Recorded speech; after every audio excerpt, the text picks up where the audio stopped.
Hey everybody, welcome back to Living Between Paychecks Kitchen. I'm us, Jackie Letter, still at Lake Jackson. This is coming from my little shitty apartment kitchen. So, this is something I got taken to a restaurant and they had this as an appetizer. And I saw it, I tried it, and I was like, I could do this better and at home for cheaper. So I'm going to try it. We're going to do the thing. It's going to be awesome. Be sure to check the link down the thing for our merch down in the doobly-doo. It's going to be awesome. We got aprons and all that kind of stuff. Also, like, share, subscribe, do all the YouTube stuff. Ring the little bell so you get notifications because we got a new schedule. You'll see. And let's just get into the food, man. I keep looking over here. I guess that's where the food is. Let's do it. Alright, this one's going to be super simple. You're going to need some ribs, obviously. You're going to need at least 2 eggs. Then you're going to need something to fry it. So I got flour, I got some panko breadcrumbs, I got some regular Italian breadcrumbs somewhere, and cornstarch. Like, you just pick one of these. I'm going to use a little bit of vegetable oil to fry these, and then whatever you want to dress them with. Like, you got some wing sauce stuff, some dry rub, whatever you're going to do. So, first things first, you want to make sure your ribs are nice and thawed. So set them out an hour or so before. Get you a nice sharp knife. Shout out to Andy, thank you very much. And then cut these in between the ribs. Now you got to be careful, especially on the ends here. There's usually some gristle and the bones kind of bend around a little bit. So feel around, feel in between the ribs. Just like you're trying to knife somebody, you want to put the blade in between the ribs. So go ahead and get these all cut apart and set aside over here.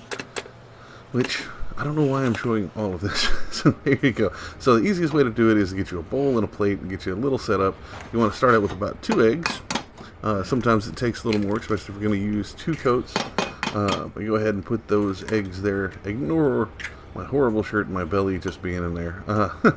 Puncture both those yolks, then take a fork and then just beat them like they owe you money. Just whip the ever-living hell out of them. You can add milk or heavy whipping cream to this if you want to make it a little thicker, a little creamier.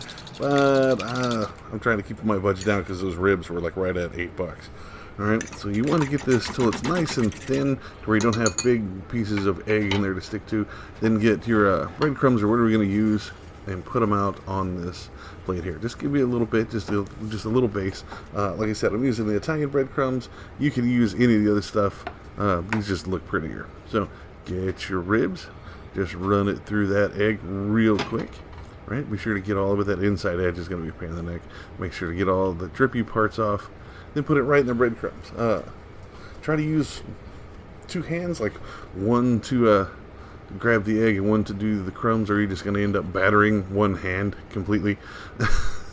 I'm not doing it here. Now, once you get all this nice and coated, be sure to put it on another plate. But that inside edge right there is always going to be the hardest on a rib to get anything stuck to. Like I said, get you another plate. You got your first pass, put them over here. Now, at a first pass, go ahead. They look nice, they look pretty. Go ahead and stick them in the fridge, right? You want to set them in there for about 20 minutes. Now they've come out.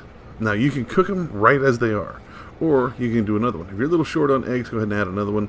That's not a problem. You can go ahead and beat that in there. And then you're always going to use more breadcrumbs because you're going to be running through it. So same thing.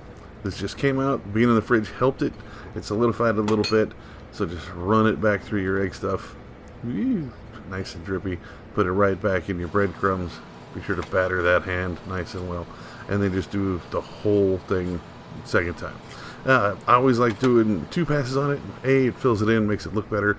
And B, it just gives you more of that skin, more of that crust that you're wanting on all your stuff.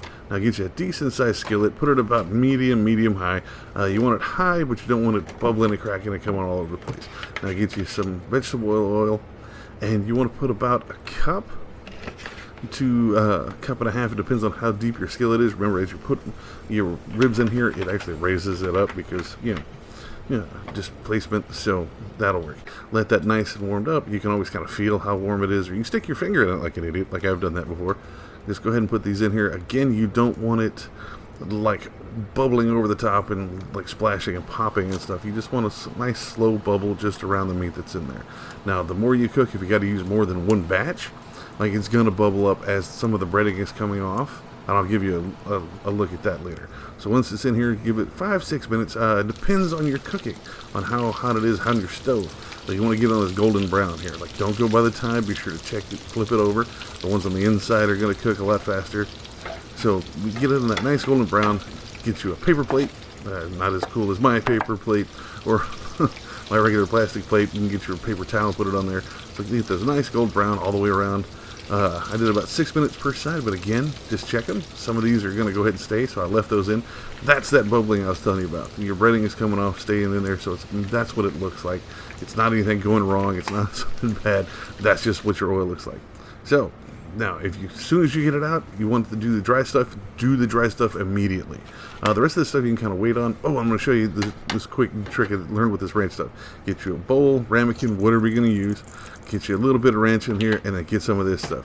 This is that chili garlic sauce made by the Sriracha people. Just get you a single spoon of it, mix it in there, bam. That way you don't have it dripping on your plate, you're not losing it, just mix it right into the ranch stuff. Outstanding. This is one of my favorite things to go with, like my wings, any of my fried stuff. If you're going to use liquid stuff, you got two schools of thought. One is just put a little drizzle on each one, and as you're eating it, it'll be moved by your mouth. Or the other school of thought is to toss them a bit. So you get your other stuff and just kind of douse the whole thing, usually in a bowl or a large plate. And then once you get it all in there, then get you some tongs or just use the gravity and spin them around and try to coat the whole thing. Looks good, but it works. This is outstanding. This is a great recipe. Like I said, I learned it by getting it and ordering it as an appetizer for $12, and then figured I could do this for much cheaper. Like I made a whole lot more, and then did it for very cheap. This was a full meal for me, for at least 4 different meals. So that's at least one meal for a whole bunch of people, and that's even without sides and stuff. This was just me eating like I was going and eating wings and stuff. So try this. This one is absolutely outstanding. Like I said, you can fry anything if you have enough grit, determination, belief, and oil, really. Oh, and ignore my intros and outros where I had that big glob of grease directly in my face. I didn't see it until I was editing, and it is way too late. And there you have it, folks. Proof that you can fry anything if you try, I guess. I'm going to try fry them little chickens. Like, what do they call them? The Cornish ones? Just fry a whole chicken. Just fry it that way. So if you do this differently, you want to see us do it differently with the ribs, let us know. Put it down in the comments. That's what they're there for, man. If you can't find them there, or you don't want to put it here because, I mean, YouTube comment sections are notoriously, negative. You can also find us on social media. You can let us know at Facebook, Pinterest, Patreon. You can find us all those at Living Between Paychecks Kitchen. You can also find us at Instagram at Living Between. We had to kind of shorten it over there. And I'll see you next time. I'm going to go eat some fried ribs. Careful. Keep floss around. You're going to get stuff in your teeth. Later.